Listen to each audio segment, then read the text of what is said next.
Mr. Governor, thank you for making time. The 14th Five-Year Plan is an important part of this year's two sessions. As a deputy to the National People's Congress and Governor of Sichuan, what breakthroughs is the province eyeing to achieve in the next 5 years? Sichuan province has made remarkable achievements in its economic and social development since the 18th National Congress in 2012. Last year in particular, under the strong leadership of the CPC Central Committee, Sichuan completed the two challenging tasks of pandemic prevention and control and economic growth. Its GDP hit 4.86 trillion yuan, ranking 6th across China. With a growth rate of 3.8%, it ranks first among China's top 10 economies. For the next 5 years, we will implement the government's new development philosophy accurately and comprehensively, and strive to put Sichuan on track toward high-quality development. We have drafted a very good plan, which is both ambitious and pragmatic. It takes into consideration key national strategies, such as the construction of the Chengdu-Chongqing dual city economic circle. It also fully reflects public opinion. The momentum for development is very strong here. Our plan covers 5 key areas. First, bringing economic growth to a new level. We plan to set an average annual growth rate of 6%, with the goal of surpassing 6 trillion yuan. That's 2 trillion yuan more than the current target. Second, we aim to make new breakthroughs in transportation and other infrastructure. Recently, the CPC Central Committee and the Chinese State Council released the outline of a national multidimensional transport network, which for the first time places Chengdu and Chongqing as a regional pillar.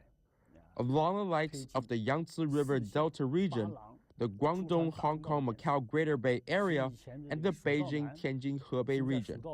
This is a great opportunity for Sichuan. We will speed up construction on our transport network linking Sichuan with the outside world and make connections smoother and more efficient. According to the 14th Five-Year Plan, more than 16% of China's new railway trunk line will be built in the province, including the Sichuan-Tibet Railway. This will bring new opportunities to Sichuan. We welcome people from all walks of life to come to Sichuan to enjoy its beautiful mountains and rivers, experience its diverse cultures, and try its famous cuisine. Personally, I've fallen in love with the region. And we aim year, Sichuan had a grain output of 35 billion kilograms, and more than 56 million pigs were sold. In the next 5 years, consolidating and expanding poverty alleviation results and guaranteeing a smooth transition to rural revitalization are top priorities for China's agricultural sector and rural areas. We will continue to highlight Sichuan's position as an agricultural powerhouse.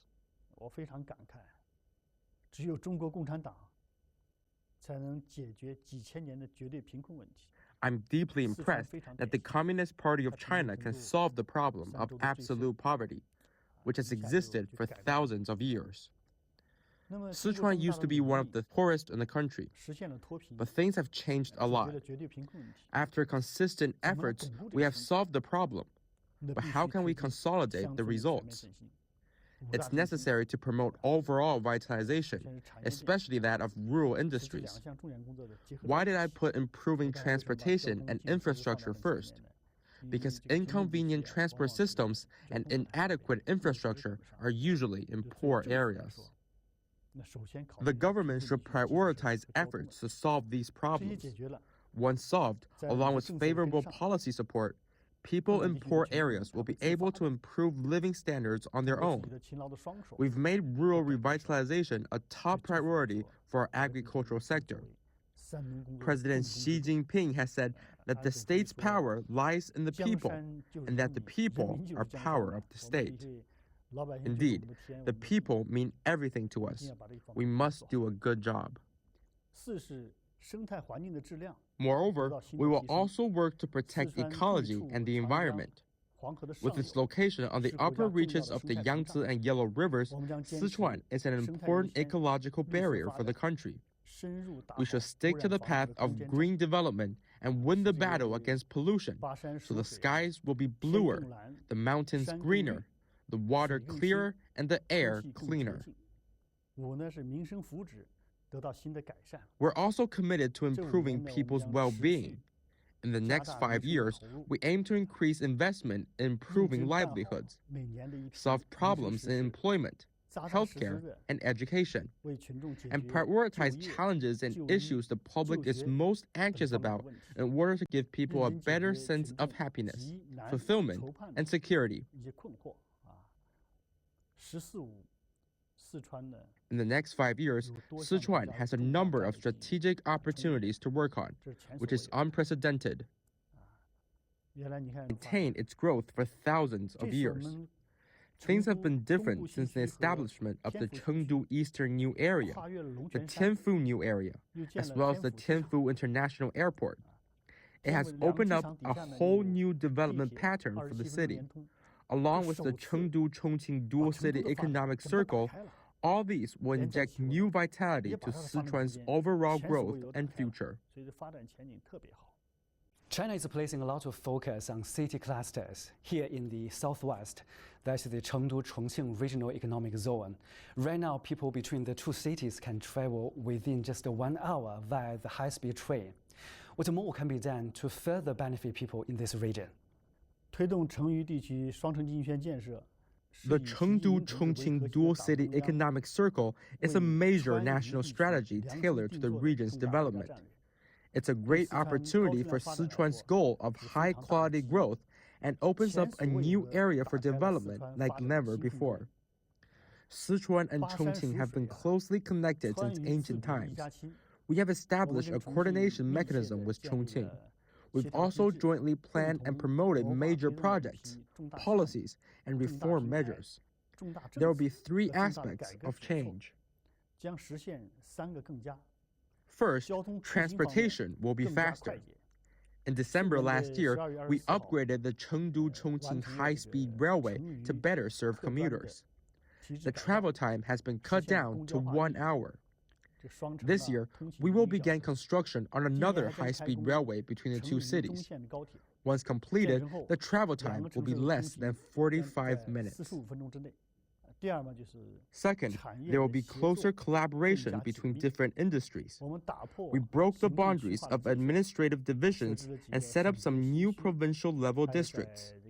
We've also set up demonstration zones in the areas adjacent to Sichuan and Chongqing. Together, we're building world-class project clusters.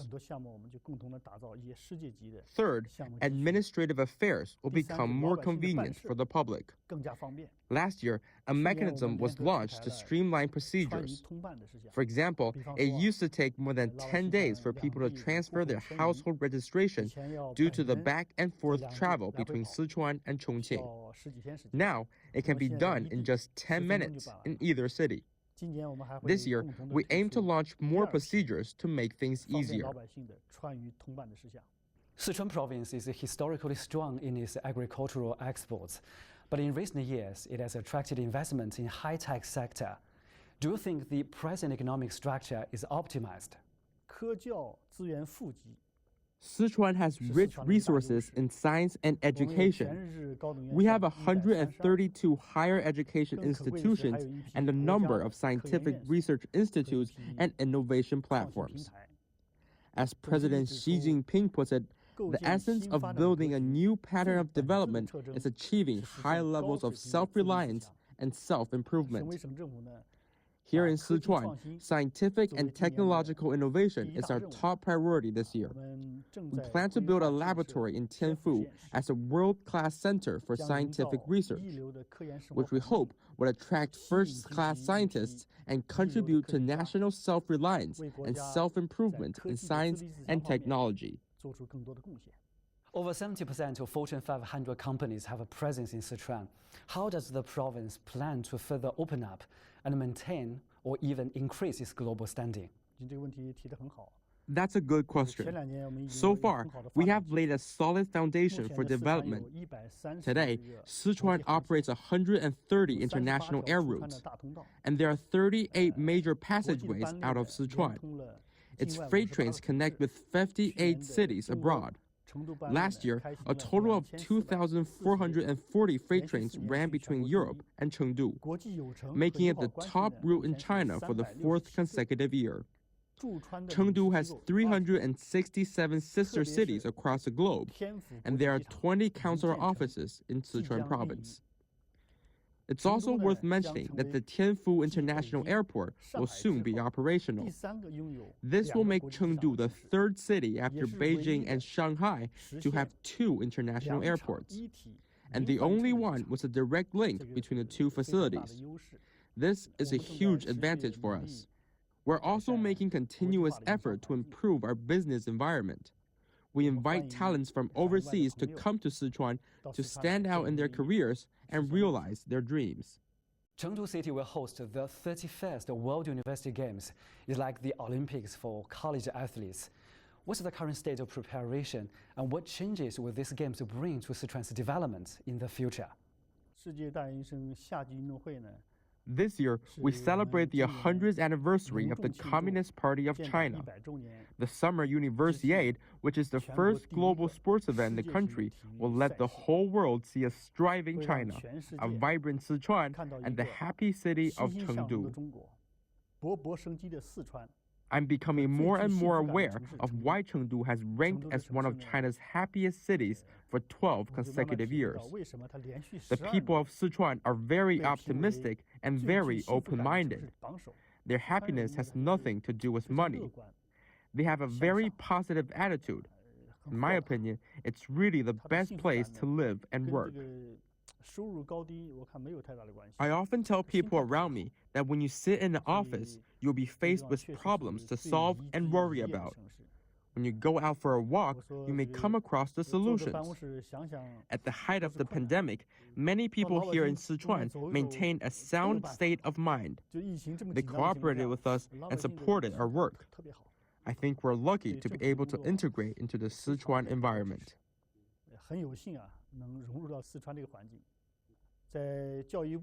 We have carried out preparations in an orderly manner under the guidance and support of the Education Ministry, China's Sports Administration, and other relevant departments. We have constructed 13 new venues and revamped 36 others, and they're all ready for use. We're closely monitoring the pandemic and keeping up with prevention and control measures. We're doing our best to prepare, provide services, and guarantee the safety of the games. We've taken several precautionary measures. For one, we have a health code QR code system that covers 150 million people across the province, which has been very accurate. This will help ensure regular and precise virus prevention and control. This initiative has been applied at different levels, from villages to towns and counties to cities. Another is that we're all ready for vaccinations. We have protective measures in place for volunteers and service personnel. We are confident we'll be able to hold a safe and wonderful World University Games. Exciting times ahead. I look forward to the Games. Thank you again for your time.